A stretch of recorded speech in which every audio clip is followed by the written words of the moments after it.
everyone back to my channel. My name is Hayley Terrain, and as promised we have better camera quality. We have better camera quality, so thank you very much to my friend who let me borrow his setup. His Instagram is right here, so go follow him and show him some love. And today we are going to be delving into a new series. I am calling this series Solved Saturdays, where I'm going to be delving into a solved case from here in Australia, and I may even cover some international cases in the future eventually. So yeah, for those of you that have come from my last video, which was the disappearance of Lauren Jane Whitehead, thank you very much for watching that one, very appreciated. And yeah, so today we're just gonna get stuck straight into it. Just before we get started, I just wanted to also say that this case was extremely hard to research. There were so many sources that said different things, and then they started to contradict each other at one point. So I'm just really going to try to get all the information that I found on this case as accurate as I possibly can. Unfortunately, I can't really give much of a guarantee with that, so I'm sorry about that, but I did the best I could. So without further ado, we're going to get on with the case today. Today is a solved true crime case of the story of the murder of Celeste Manno.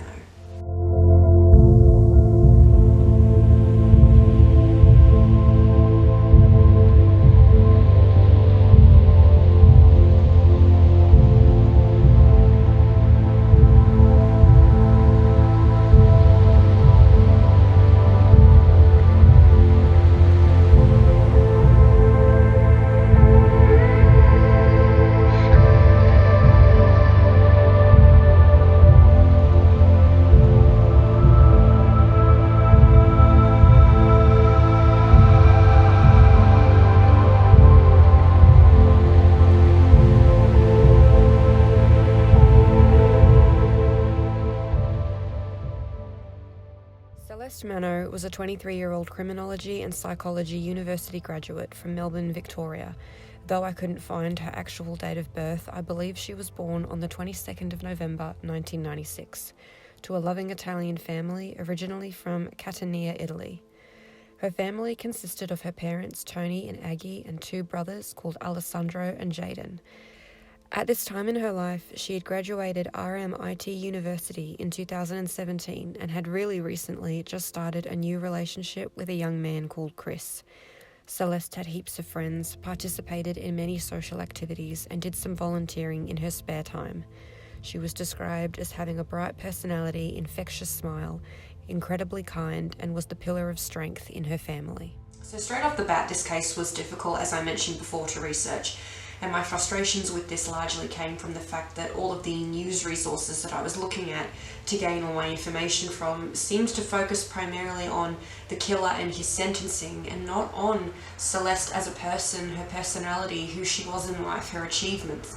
And to be honest, a majority of the information that I found about Celeste came from two media resources and her Facebook page. So it was really difficult for me to paint the picture of her and her life, and which I think is really sad towards the integrity of maintaining her memory. Sometime prior to 2020, Miss Manno began a job at the Serco call centre in South Morang, Victoria. Eventually, she was promoted to team leader, and it was a role and a promotion she was glad to take. Also at this call centre, working in the IT department, was a man called Louis Sacco. 36-year-old Louis Nader Sacco was described by his family as being a bit of a loner and introvert, and had in recent times found it difficult to keep a job. His younger brother, who he was estranged from, was arrested and sent to prison for killing a man in a Melbourne nightclub in 2010. For a majority of his adult life, he lived with his parents in Rowborough Park. Though it is unclear what exactly Mr. Sacco was fired for, it is reported that Sacco was dismissed from his position in the call centre, which is estimated to have taken place in late 2019. It was this instance in which Celeste, as an act of goodwill, took it upon herself to escort him off the premises after his dismissal. And that single act of goodwill is unfortunately where this story begins today. For shortly thereafter that encounter, Mr. Sacco began stalking Miss Manno, an ordeal that would last just over a year. Sacco began by sending messages to Miss Manno through various social media platforms, and in the beginning these messages were okay in nature. But they soon grew to be extremely aggressive, and by the end of it, Miss Manno had no choice but to contact police. After a time, the stalking grew very serious, from violent threats to huge proclamations of love day in and day out. Celeste, in response, would act accordingly and block him, but soon he'd reappear with another account shortly thereafter, proceeding to get more and more aggressive. This left Celeste to feel very paranoid. Her mother said she was always looking over her shoulder. After Miss Manno contacted police, though, a very frustrating ordeal began when the police actually responded by saying that there was nothing that they could really do and that she should just block him, which of course she'd been doing all along. So it was a very frustrating process for her in the beginning, but as the stalking continued, getting more and more and more aggressive in nature, Miss Manno went back to the police station again with new evidence, and finally she was able to lodge an interim intervention order. And an intervention order is just basically like a restraining order, but for stalking, if you will. And additionally to that, even more frustrating was that he was let go shortly thereafter on summons. Then the situation took a horrifying turn. At approximately 4 a.m. on Monday the 16th or 17th of November 2020, 36-year-old Louise Sacco broke into the Manno family home in Mernda, located in Melbourne's northeast. It is reported that he entered the house via smashing a window on the property and continued into Celeste's bedroom. As Miss Manno lay in bed asleep, she was attacked by Sacco in a stabbing frenzy. Her mother, Aggie, who was sleeping elsewhere in the house, awoke to the sound of broken glass, but thought she'd just imagined it in a nightmare. It wasn't until she heard her daughter gasping that she knew something was terribly wrong. She ran into Celeste's room, but the sight that befell her is indescribable. Aggie attempted resuscitation on her daughter until paramedics arrived, but the looks on the first responders' faces confirmed every mother's worst nightmare. Unfortunately, with her mother by her side, Celeste Manno passed away shortly thereafter. In just a few days, she would have celebrated her 24th birthday. After the attack, Mr. Sacco fled the residence via an outdoor fence, leaving behind a trail of blood in his wake. He then proceeded to hand himself in to a police station later on that day. He was then arrested and taken to hospital, where he was treated for a head wound which required minor surgery. Ever since her loved ones awoke to the horrifying news of what happened to their beloved sister, daughter and friend, they've been campaigning for stronger punishments for stalking in Australia, and especially Victoria. Her mother, Aggie, especially wants high-risk offenders of stalking to wear GPS trackers that alert the victims and police when they breach that order. I completely agree with this, of course. There needs to be stronger consequences for people that violate the terms of restraining orders, and just stalking in general, because at the end of the day, all of these intervention orders really are is just a piece of paper and a slap on the wrist when you violate the terms of that piece of paper. In my honest opinion, it's just not good enough. In the aftermath of the drawn-out and still currently proceeding sentencing, her family, boyfriend and friends are just trying to heal as much as they can, even though it's been an uphill battle.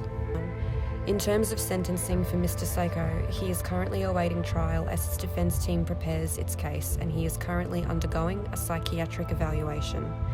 Despite him stating that he didn't have any pre-existing mental health issues, he was also not on any medication at the time of the murder.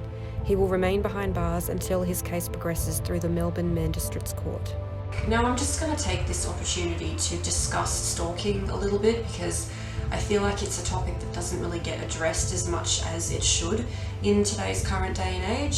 So what is stalking? Stalking is the unwanted attention from someone else, a third party, so on and so forth. And it can come in many different forms. It can come by text messages, calls, DMs, emails, letters, or face-to-face interaction that could result in harassment and damage to your property. If any of this type of behaviour is happening to you or anyone you know, then you need to follow this course of action, because unfortunately 85% of stalking is never reported. So the first one is tell someone, whether that be a family member, a friend, a colleague, somebody that you go to school with, or a peer, it doesn't matter. Just tell someone what is going on. Give them every single detail about it. Let them know, send them a message, give them a call. Just make sure that you tell someone what is going on.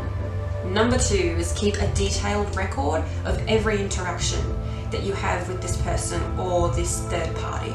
And make sure that it's as detailed as you possibly can. Get names, date, the place where it happened, what's said. If it's on your phone, get a screenshot of it. Try to build up as much evidence as you can to keep a detailed record of every occurrence. Number 3, block them on every known social media platform in existence.